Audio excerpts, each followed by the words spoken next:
Hi everyone, you're listening to the Health and Wellbeing Podcast. I'm Alison Mitchell, a practicing naturopath, and you can find me on naturopathnSW.com.au. These podcasts will feature discussions on various health conditions, health tips, and nutrition from a naturopathic perspective. Sometimes it's just me, sometimes I'm interviewing guests. All the time, I hope to share with you information on health and wellbeing with the aim to empower and educate. Please remember that all information is general and not a specific recommendation that replaces consulting with a practitioner. Please talk to your healthcare practitioner before undertaking any changes to your treatment regime. Welcome back to another episode of the Health and Wellbeing Podcast. In this episode, I'm going to be continuing on from my previous podcast where I talked about all those drivers of chronic pain and inflammation.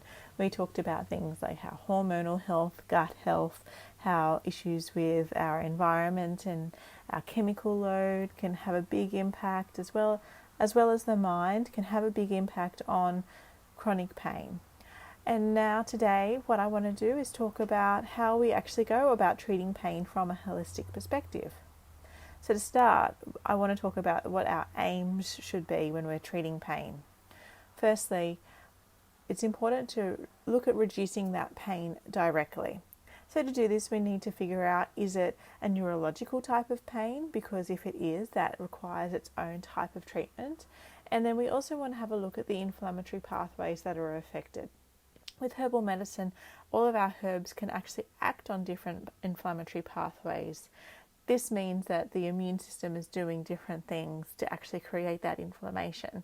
And if you don't target the correct pathway, you're not going to experience as significant an effect from the treatment. This is one of the reasons why some people do report that conventional medicine can give them insignificant or insufficient rather effects, because really it's only working on one particular pathway. And with herbal medicine, if you use the wrong treatment, that's going to have the same issue. One of the ways that herbs do work really well is that they actually can cross over on many different pathways, and if you make the formula correctly, then it will actually work on all of those appropriate pathways. It is tricky to know what pathways you're treating. That's where a trained herbalist will come in. You also want to look at reducing the underlying causes of pain, which is those things that we covered all through last podcast. So if you haven't had a chance to listen, I suggest you go back and have a listen to that podcast now. So these drivers, they'll perpetuate pain and inflammation, and that can be things like stress, tissue ischemia. This is a really common thing that I see when I'm doing my massages, is that people have got a lot of pain around areas that they just don't use all that much, and that is usually due to your work, because if you have to be sitting down the entire day then working on the computer, then you're not going to be using those major muscle groups or those smaller muscles either, and so that they become quite stiff, and blood flow tends to really not go through there properly. And also, if there's a lot of tightness in the muscle because of stress or those other issues, then the blood flow isn't going to go through as easily either. And so then that feels really uncomfortable and painful. Often when you're massaging it, it feels a bit painful to start with as well, because what you're doing is you're applying an ischemia type pressure, but then you're letting more blood flow go through eventually as well. Another thing that can be an issue with causes of pain is mitochondrial dysfunction. The mitochondria are parts of the cell that work on producing energy, and so these are really, really important little critters within ourselves, and if they're not working properly, we can have issues with all sorts of things, but mostly fatigue, but also pain. This is something that's quite commonly involved in conditions such as fibromyalgia. Another underlying cause would be things like tissue acidity, or chronic infection, hormonal imbalance, toxicity, gut health, immune imbalances, issues with your physical structure or posture, and genetics, such as the MTHFR gene. The other thing that we want to look at doing when we're working on actually treating the pain is to promote relaxation and manage stress.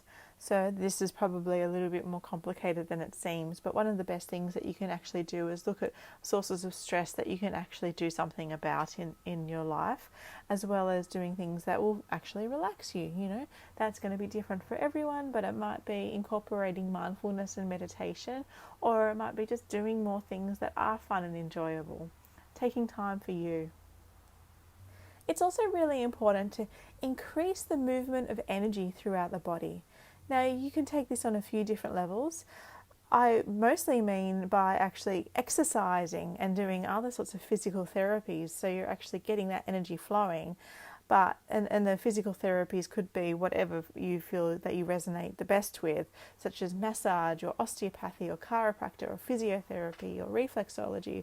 But on a deeper level and on an energetic level, this can also be looking at the deeper energetic level. And so this would be using things like acupuncture or flower remedies or homeopathics to help with this. We also want to look at achieving the alignment of our physical structure and of the tissues. And this is where practitioners such as physiotherapists and osteopaths or chiros could be quite helpful for that. And then the final thing that we want to be looking at when treating pain is addressing any of the consequences or the sequelae of chronic pain and inflammation.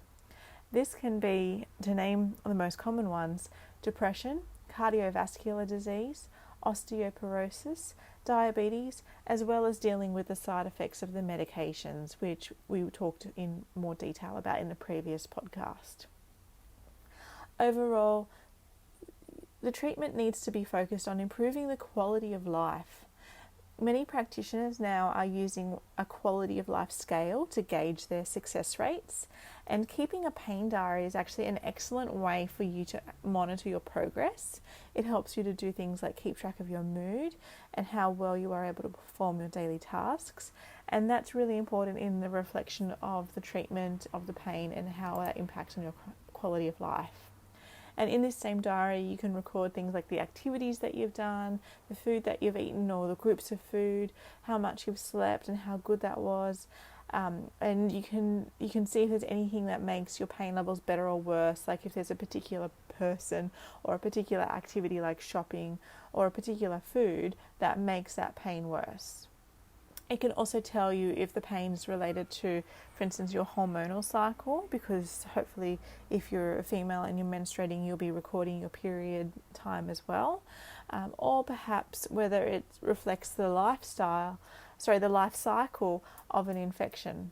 So Borrelia, for instance, which is the bacteria that's involved in Lyme's disease most commonly, that, for example, has a life cycle of 8 weeks.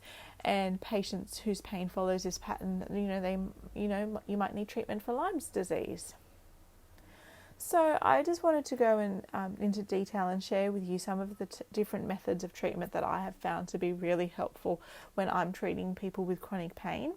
And I will also say that this is, working alongside other practitioners such as a counsellor and other physical therapists, where we can look at everything all together. So herbal medicine and nutrition are my main treatment areas in clinic, and herbal medicine is probably one of my favourites. So when dealing with pain, I focus a lot on using the class of herbs called anti-inflammatories. And so these are a little bit different to the ones that are conventional anti-inflammatories, because firstly, they don't work quite as strongly, but they also have much less side effects, if any, depending on the medication that's used. And they are quite broad acting across their anti-inflammatory activity, in that they work on multiple inflammation pathways. And then the other benefit is that herbs have a lot of different properties going for them at the same time. So, for instance, turmeric. Turmeric is perhaps one of the most researched and respected herbal medicines. Turmeric has received a lot of attention because of its remarkable anti-inflammatory properties. It's a rhizome with a bright orange outside and a bright orangey yellow inside. And this herb has been used traditionally throughout Asia for more than 2,500 years, but for a long time it was only known in the West as a cooking ingredient for its pungent flavour and its bright yellow colouring. It was first mentioned in Western herbal books in the 1930s, but it was only briefly mentioned, saying it was once a cure for jaundice. It was recognised for its properties in the digestive system and as a liver stimulant. And so herbalists will still use turmeric for that sort of property as well. It's particularly good in the digestive system for issues with stomach ulcers and gastric reflux as well. However, now turmeric has gained quite an iconic status, and it's a bit of a hipster drink. You know, the golden milk and the turmeric lattes, they're sold in most trendy cafes, and a Google searches for turmeric have increased by 300% over the last 5 years. Researchers have at times referred to turmeric as Indian solid gold, a spice for life, and an age-old herb for old age. It's been used throughout the ages as a herbal aspirin or herbal cortisone to reduce inflammation and discomfort, which are associated with various anti-inflammatory and autoimmune conditions. In traditional Indian medicine, which is Ayurvedic medicine, since 1900 BC, turmeric has been used then for its anti-inflammatory properties for various conditions such as gynecological disorders, gastric and hepatic problems, infectious diseases and blood disorders.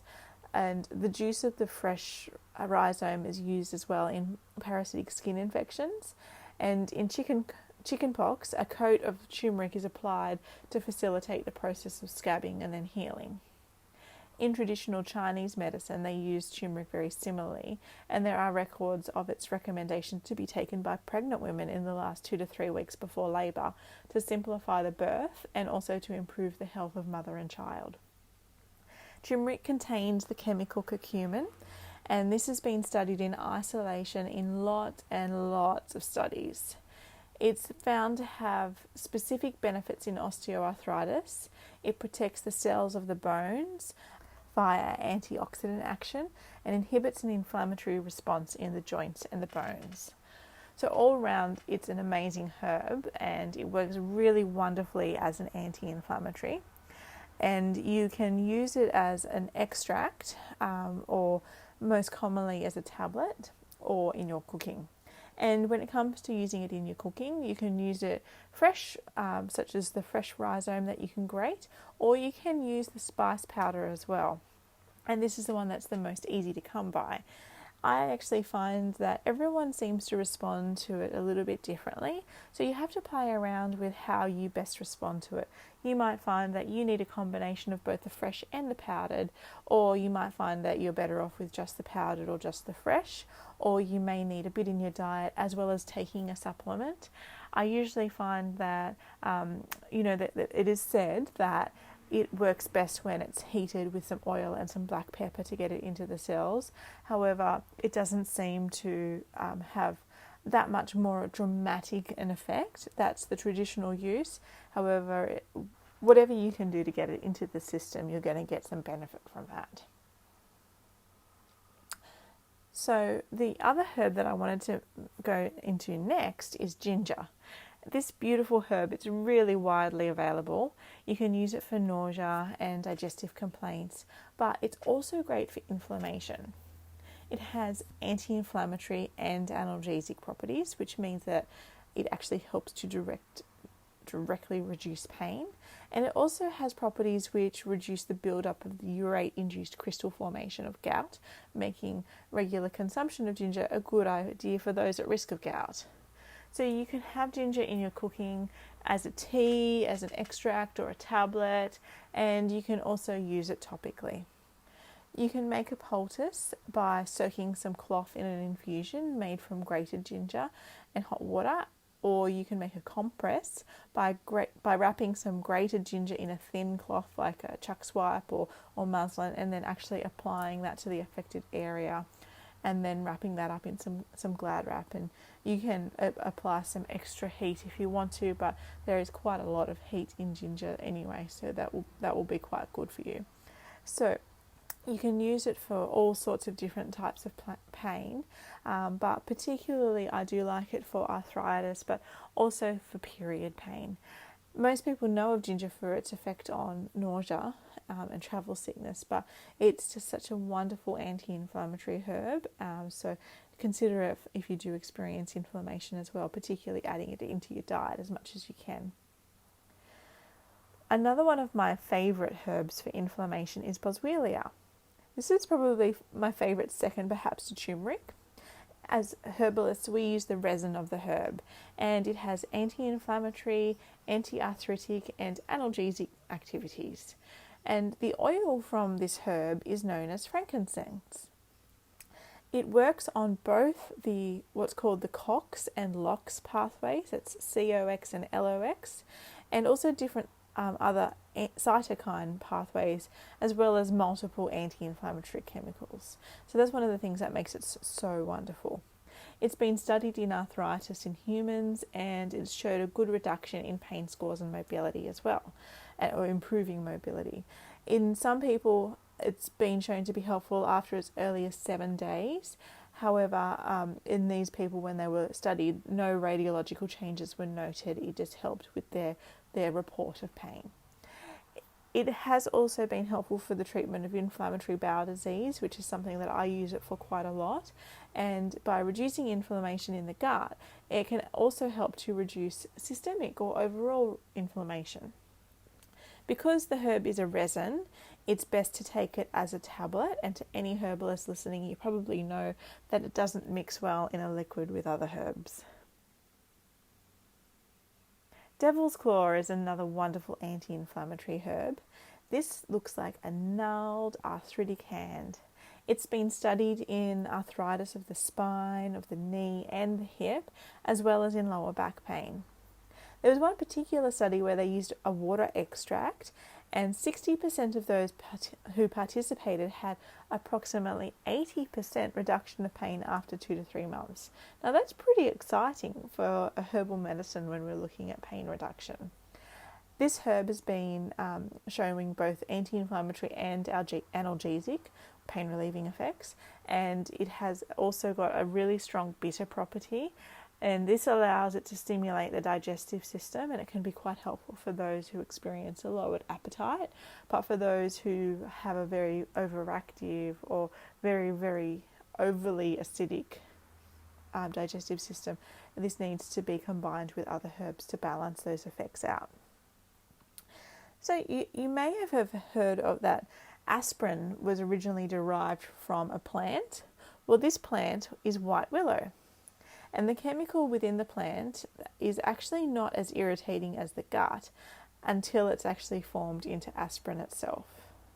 So the herb has been used since ancient times, and reports go back to 400 BC. And the bark was often chewed for relief of pain or fever, but it can be very, very helpful for osteoarthritis as well. Willow bark, it actually contains the chemical salicin, which is the precursor to aspirin, which is acetyl salicylic acid. And so this property acts primarily as both analgesic and antipyretic, so reducing pain and reducing fever. And the actual mechanism is very similar to that of aspirin in that it works along the COX-1 and 2 pathways, and it's also a non-selective COX-1 and COX-2 inhibitor. So it does work as an anti-inflammatory by working on reducing prostaglandin release. However, because it only specifically works on those pathways, it's not going to be helpful for everyone in that sense. Anyone who does experience really strong sensitivity to salicylates do need to be careful with this herb because it has quite a high amount, and because of the high salicylate content, while nowhere near as much as aspirin, it does have the potential for some anticoagulant and significant digestive side effects. However, it's considered to be quite safe, and the side effects would be things like some nausea or some vomiting, or in rare instances, some digestive bleeding.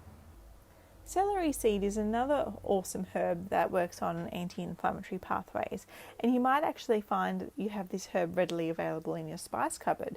If not, you can usually get it from fruit and veg shops or from the supermarket. Unfortunately, it doesn't have a lot of studies performed on it compared to these others herbs that we've talked about, but it is still a very popular herb for aches and pains. one of the constituents, apine, it's been shown to be anti-inflammatory, and it also has a diuretic action.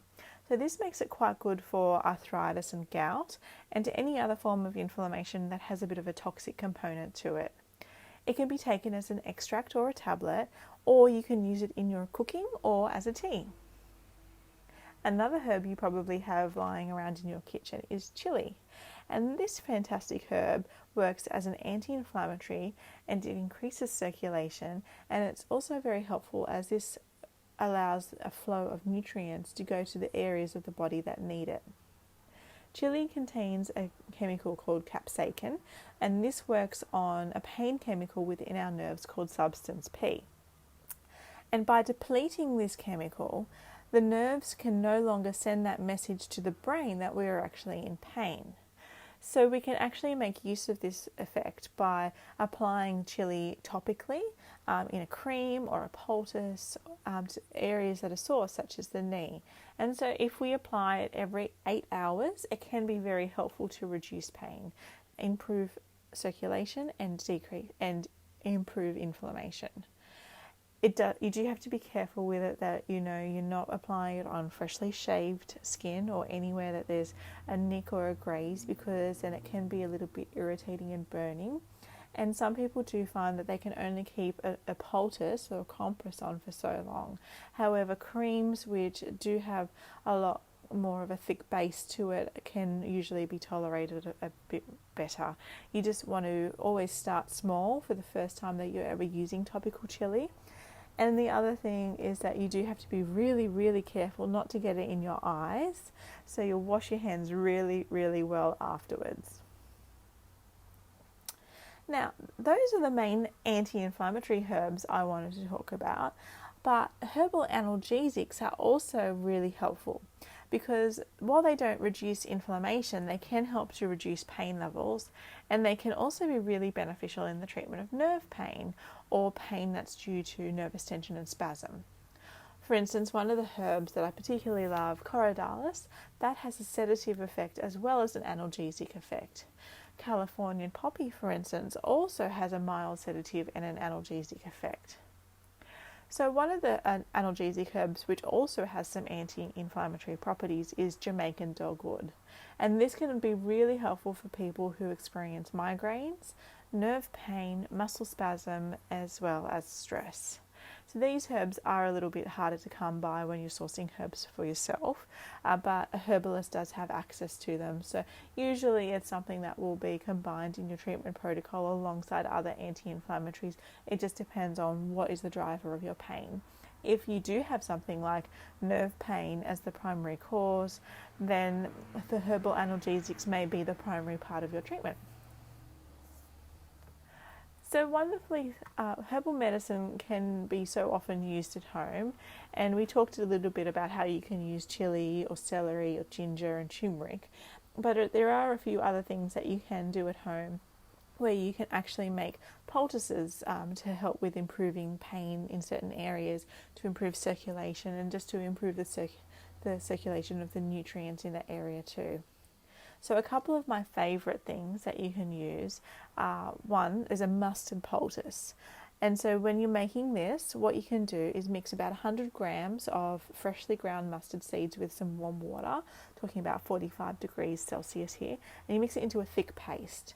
And so then spread that paste onto a cloth, such as a chucks cloth or some muslin, and then apply that to the skin. So essentially you've got the cloth and then the poultice, and never would you directly apply the mustard to the skin because that could be quite irritating. So you'd leave that on for about 1 minute and then remove, just depending on how you're feeling. Now, another thing you can do quite easily is to make a castor oil poultice. So this is something that herbalists love, and castor oil is readily available. You probably can find it in the supermarket. It's a very pale yellow liquid that comes from the castor plant, and it has antioxidant, anti-inflammatory properties. It helps to reduce congestion, and it's very moving. So it's really good for joints that creak. It's lipophilic, meaning it's attracted to fat and oil, so it goes through the skin and adds lubrication or softness to a scar, tissue area, or an area of spasm that's associated with scarring as well. And it can also be really helpful when used as a poultice on the abdomen for things like constipation, period pain, endometriosis, fibroids or cysts, as well as general inflammation and pain in that area. You can also use it to pull out boils. So it can be used over the lower back of a woman who is in labour, a pregnant woman, but you don't ever want to use it over the uterus or over the lower abdomen of a woman who is currently pregnant or could be pregnant, because it is quite moving as well.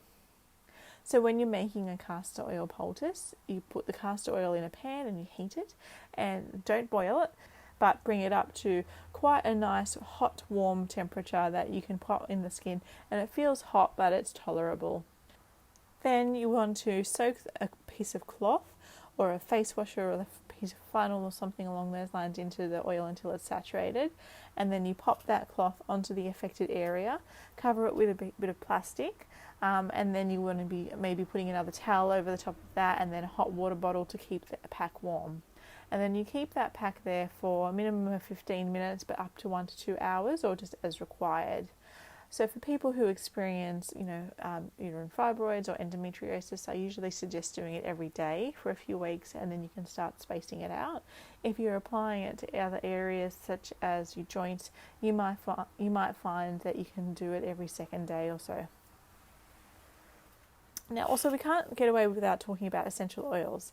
Now, I'm actually not an aromatherapist, so I'm not going to talk about essential oils in too much detail, but of course they do fit into that category that we're talking about, which is the topical application of natural remedies. And so essential oils, anything that causes basically an irritation or a reddening of the skin when you apply it, what it can do is actually help to improve circulation to the area.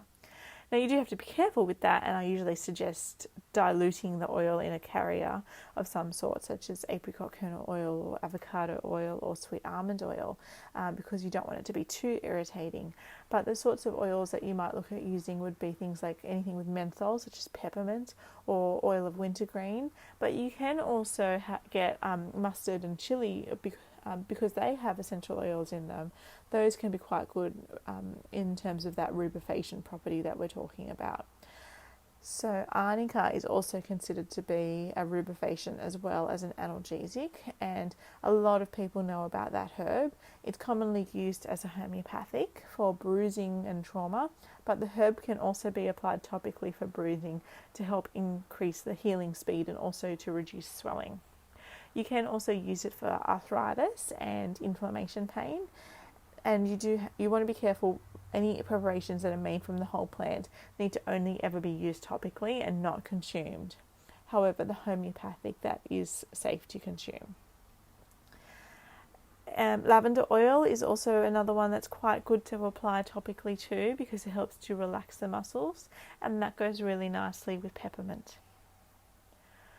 One of the things that I quite commonly recommend to my patients is to make a potato poultice, and that's really easy to do. And what you do is you just get a raw potato and you grate it, and then you can do it by itself, or you can put some chili powder into it, and then you wrap it in a chucks or a cloth, and you apply that to an area that's sore, such as your knee or your elbow or your lower back, and then it's the same principle with the other use of poultices. So you go the poultice and then some plastic and then some heat, or if it's got chili in it, you probably don't need to put any extra heat on it, and then you just leave it for as long as you can tolerate it. You can use potato on its own, and so that's really good for areas of pain and inflammation and arthritis, but it is also quite a good drawing poultice too. So you can use it for things like splinters and boils and all sorts of fun things like that. And another thing that is quite fantastic is cabbage. And so if you get the outer leaf of a green cabbage and bruise it, that can just be put straight on your sore knees or your lower back. It's also fantastic for mastitis pain. If you pop it on, particularly if it's cold, pop it on the breast, and it will really be quite soothing. And so then that will actually help to reduce a lot of that pain and discomfort in that area too. So in terms of physical therapies. So moving on now, physical therapies are really essential when it comes to supporting yourself when you're dealing with chronic pain and inflammation. So it depends on what you resonate with, and we've already talked about it a little bit, but my suggestions are to see someone along the lines of a physiotherapist or an osteopath or a chiropractor for supporting your balance. However, you can also consider acupuncture, Bowen therapy, remedial massage, potentially even reflexology. And it's also really helpful to incorporate a gentle balancing type of exercise along the lines of yoga or Tai Chi or Pilates. You can actually see what's called a yoga therapist. This is different to going to a yoga class because a yoga therapist can actually give you specific exercises and recommendations that are individual to you and your injuries and pain. Similarly, if you do start an exercise regime, it's a good idea to see an exercise physiologist because they actually have a really advanced understanding of the body and the effect that exercise has on it. And so because they're so knowledgeable in this area, they can recommend specific exercises to do or not do based on your injury. Now, it's good to remember whenever you are doing any exercise and you have a chronic pain issue, remember that pain doesn't always equal harm. So it's important to exercise if you have chronic pain because you need to stretch and strengthen those muscles and to get the circulation moving. And if you haven't been moving a lot recently, it can be scary. So you need to assess yourself. Do you have adequate strength, balance, cardiovascular fitness and flexibility to do the exercises that you want to do? And if you're not sure, check with your GP first or see an exercise physiologist who can guide you. When you start exercising, what you want to do is set a what's called SMART goal. A SMART goal needs to be specific, measurable, achievable, realistic, and also to have a time frame set up with it. So is it specific? You want to actually say, what is it that you want to do? So you might say you want to walk the dog. Is it measurable? Is it something that you can actually measure? So you can measure the time that you walked or the distance that you walked and see if you're improving with there as well. And is it achievable? Do you actually have the resources? Do you have a dog? Do you have a leash? Do you have somewhere that you can go for a walk safely? Do you have someone that can support you if you do feel like you get out somewhere and you're stuck, if that's a bit of an issue for you? So think about the resources that you would need to make it achievable for you, and if it's not achievable, then what do you need to do to actually make that happen, or can you scale back your intentions? Also, is it realistic? So I do recommend starting small, and also you need to make sure that you've got a time frame, because if you have a time frame, it's more likely that your goals will happen. So you say, I want to be able to walk the dog for 10 minutes by next month, and so you can work up to that. And so you want to consider pacing yourself and taking small breaks throughout it, even though you might be doing okay, because if you push yourself too hard too quickly, it will catch up with you later and you can potentially get a flare up. And this is pretty common actually, so it's a good idea to have a plan in place if you do have a flare up. And that could be, just a modified version of the exercises that you've intended to do, and also allowing the time and the space for yourself to relax and to unwind afterwards. So now let's talk a little bit about some nutritional supplements that can be really helpful for dealing with chronic pain. One of my favourite things to do is to support people that have issues with their digestive health. And probiotics is a really fantastic area that we can actually look into for supporting digestive health, but specifically there has been some research that's shown that probiotics are really helpful for people that deal with chronic pain.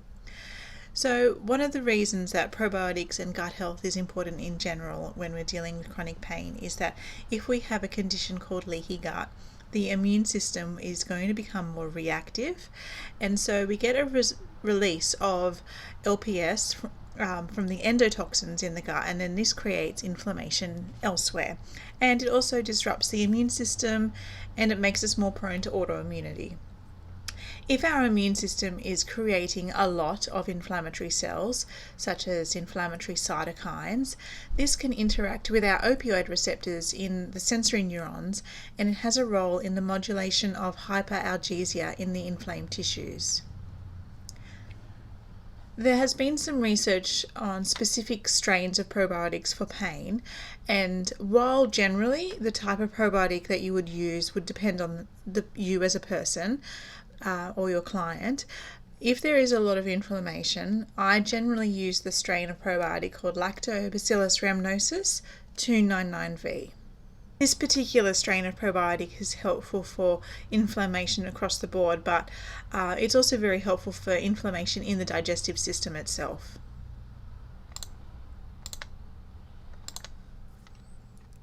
Another of my all-time favourite supplements is magnesium.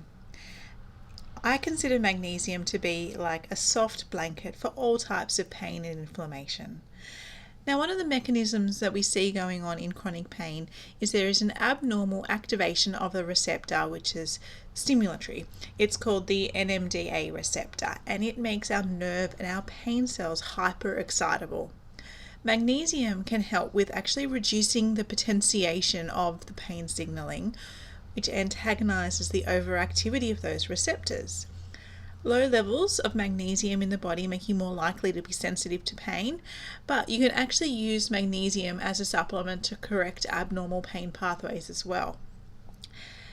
Generally, with nutritional supplements, you don't have to be nutritionally deficient in that particular nutrient to actually receive benefit from taking it, because we can actually use it to address certain pathways or actually have a specific effect.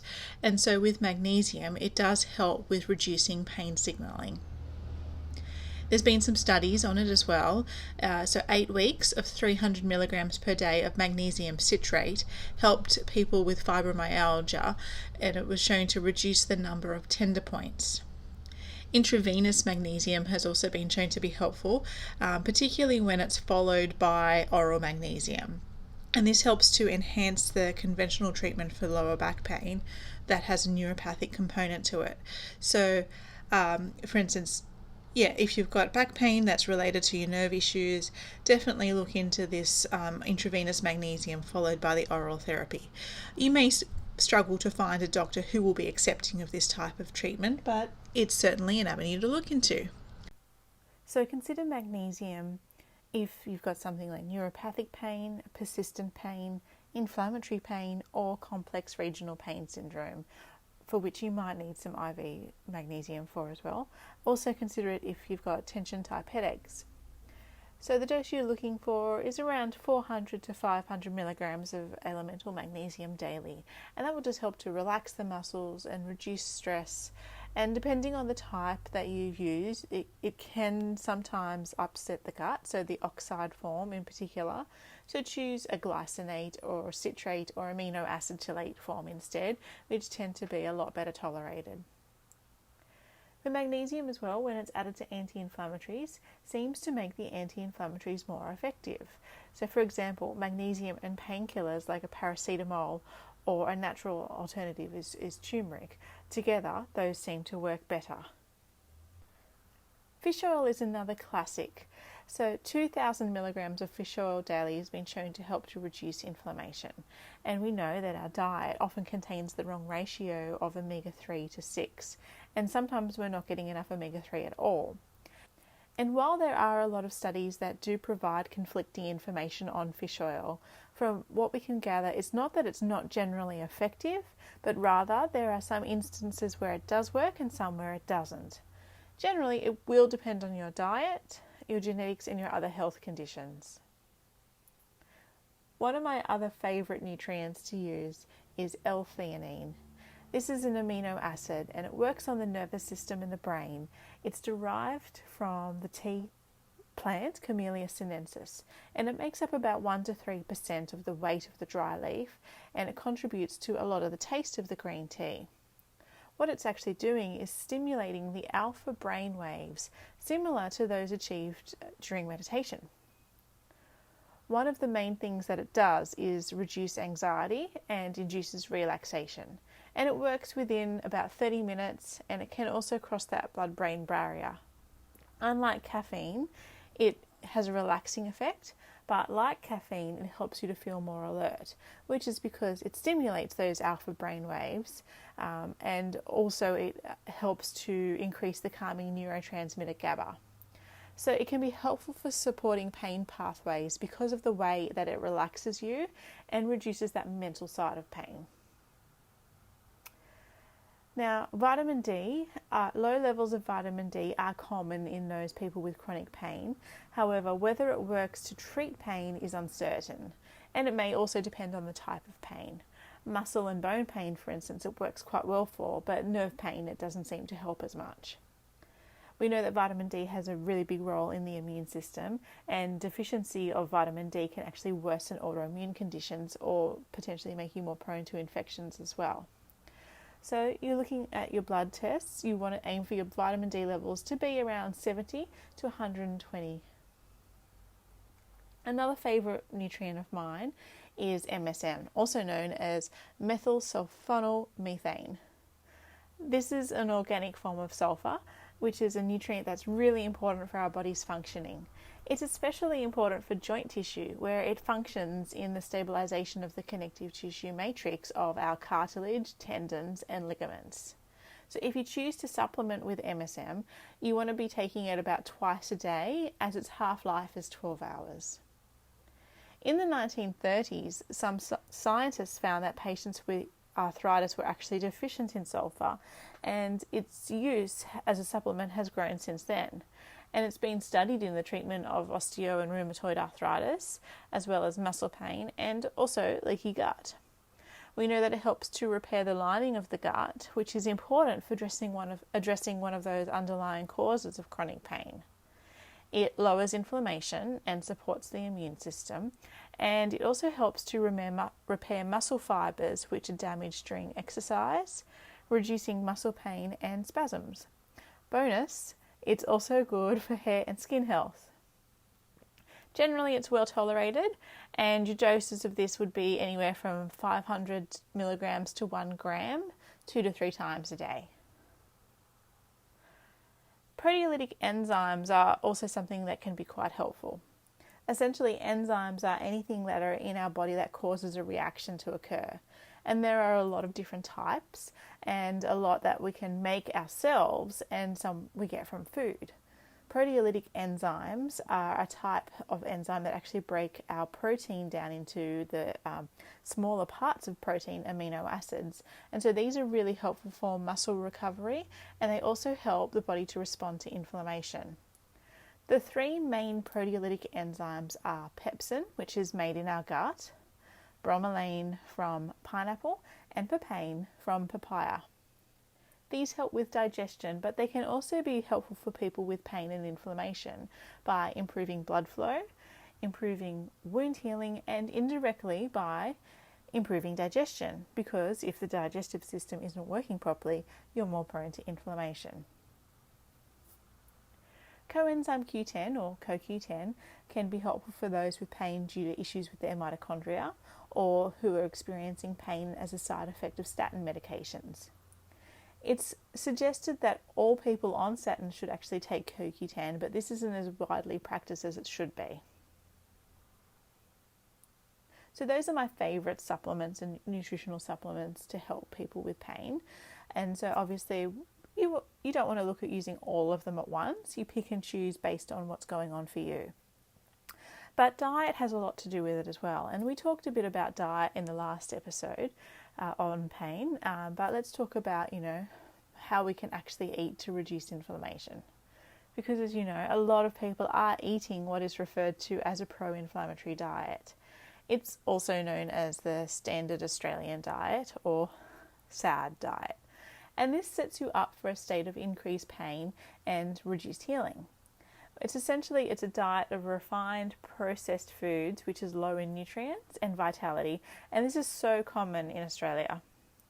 So what actually should we be aiming for with our diet? We should be aiming to eat mostly whole foods. We should eat foods that are fresh, local, and in season. We should eat organic where possible, and we want to increase our fruit and vegetable intake to 9 serves daily. We want to increase our omega-3 fatty acid intake, which is fish, nuts and seeds, and reduce simple sugar. We also want to optimize blood sugar level control, avoid trans fats, avoid food chemicals and toxins, and also try to add herbs and spices when we're cooking. Fruit and veg to focus on in particular are those that are rich in antioxidants and polyphenols. So a variety of colours in the diet is what helps you to achieve this. Prebiotic foods such as onion, leek, garlic and legumes, they can actually help to fuel the good bacteria in your gut. And so that's really important as well, because we know how important the gut health is. Spices that you want to add to your diet in particular include turmeric, ginger and cloves, but just because the other herbs and spices that are out there haven't been studied in pain doesn't mean that they might not be helpful either. So as with most things, eating a variety is a great way to approach it.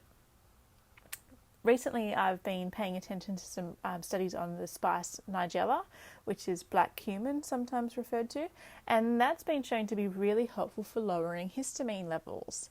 And as you remember from last time, histamine intolerance and excess histamine can be a factor for some people with chronic pain. So that's another interesting one to keep an eye on and to include in your diet. There are also some foods that can aggravate pain. For a lot of people, the proteins in wheat, dairy and eggs are difficult to digest, and this can upset the immune system within the gut, which worsens inflammation and pain levels. These foods in general can be problematic, but it's possible to have a sensitivity to any food, and doing an elimination diet or getting sensitivity testing done through a naturopath can be a good way to identify these issues. For some people, the chemicals within the foods can cause a reaction, and so eliminating the groups of foods containing these can be helpful. This could include a reaction to salicylates or amines and histamines. And of course, I can't talk about diet without mentioning the acid and alkaline diet. So this is something that a lot of people have been referring to in the natural medicine world for a long time. And personally, I don't think that there's anything really wrong with following this style of diet itself. However, I think that the reason that it works isn't because of the pH of a food, because I actually do think that there are some flaws in how that diet was formed in the first place and how the pH of those foods was actually identified. But if you do look at the acid and alkaline diet, what you can see is that it's a diet that's really, really high in vegetables. And this is going to be good for you for so many reasons, as we've already spoken about. So there are a couple of things in the acid alkaline diet that you are recommended to eliminate, which I actually think can be helpful, but it just depends on you as a person. So in particular, I'm referring to the legumes. I think these are really good sources of prebiotic fuel to feed your good bacteria. So if you can tolerate them, please do include them in your diet. Having said that, everyone is an individual and everyone's got to identify what it is that they're actually, doing the best with their diet. So let's move on to the final aspect of things to talk about, which is the mind. The mind has such a massive role when it comes to chronic pain issues. And don't get me wrong, I'm not in any way saying that things are all in the mind, but the way that a person approaches their pain mentally and thinks about it actually has been shown to have a big impact in regards to the way that they can recover from pain. So if you can identify your negative patterns of thinking, that can be quite helpful in order to address this side of things. Because judging pain not only doesn't allow it to go away, it can make it feel worse. In people who practice mindfulness regularly, what they're actually doing is going through and actually taking away the judgment that they are feeling towards the pain that they're experiencing. And it's been shown that in those who are practicing this, it actually is quite helpful. If you can distinguish between pain and suffering, change is possible. And as the saying goes, pain is inevitable, suffering is optional. So that's why I recommend practicing mindfulness regularly. It's about the acceptance of what you're observing in the now without judgment or trying to find solutions to get rid of something. And of course, while it's understandable to want to fix something like pain, mindfulness practice done regularly has been shown to improve quality of life and pain scores in those who practice it.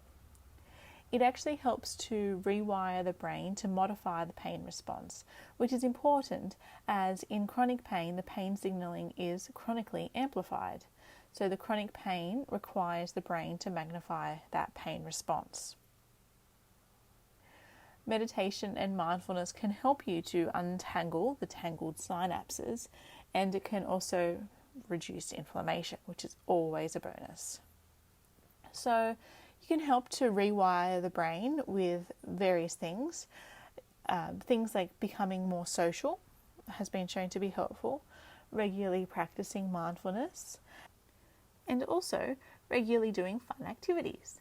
So of course you want to find what works for you the best. So this might be doing puzzles or listening to audiobooks or gardening or going for walks or having, social meetups, for instance. So it's also going back to what we were talking about before, which is pacing.